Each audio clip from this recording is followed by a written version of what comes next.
Hello বন্ধুরা, আজকে আমরা যাব খুলনা মেডিকেল কলেজ হাসপাতালে রক্তদান করার জন্য। এখন আছি আমরা সোনাডাঙ্গা বাস স্ট্যান্ডে।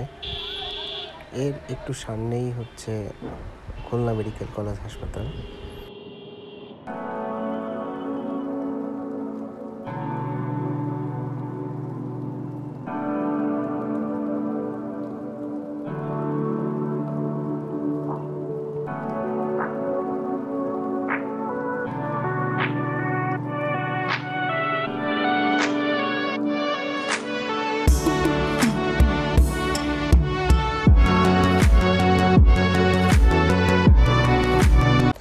এটা হচ্ছে হাসপাতালের প্রবেশপথ এবং ইমার্জেন্সি রুম।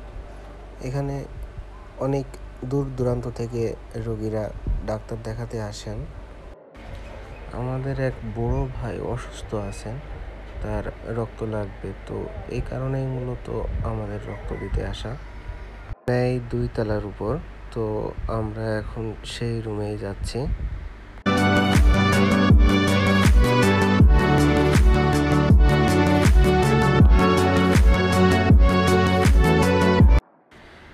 এটাই রক্ত পরিসঞ্চালন বিভাগ, যেখানে রক্ত নেওয়া হয়।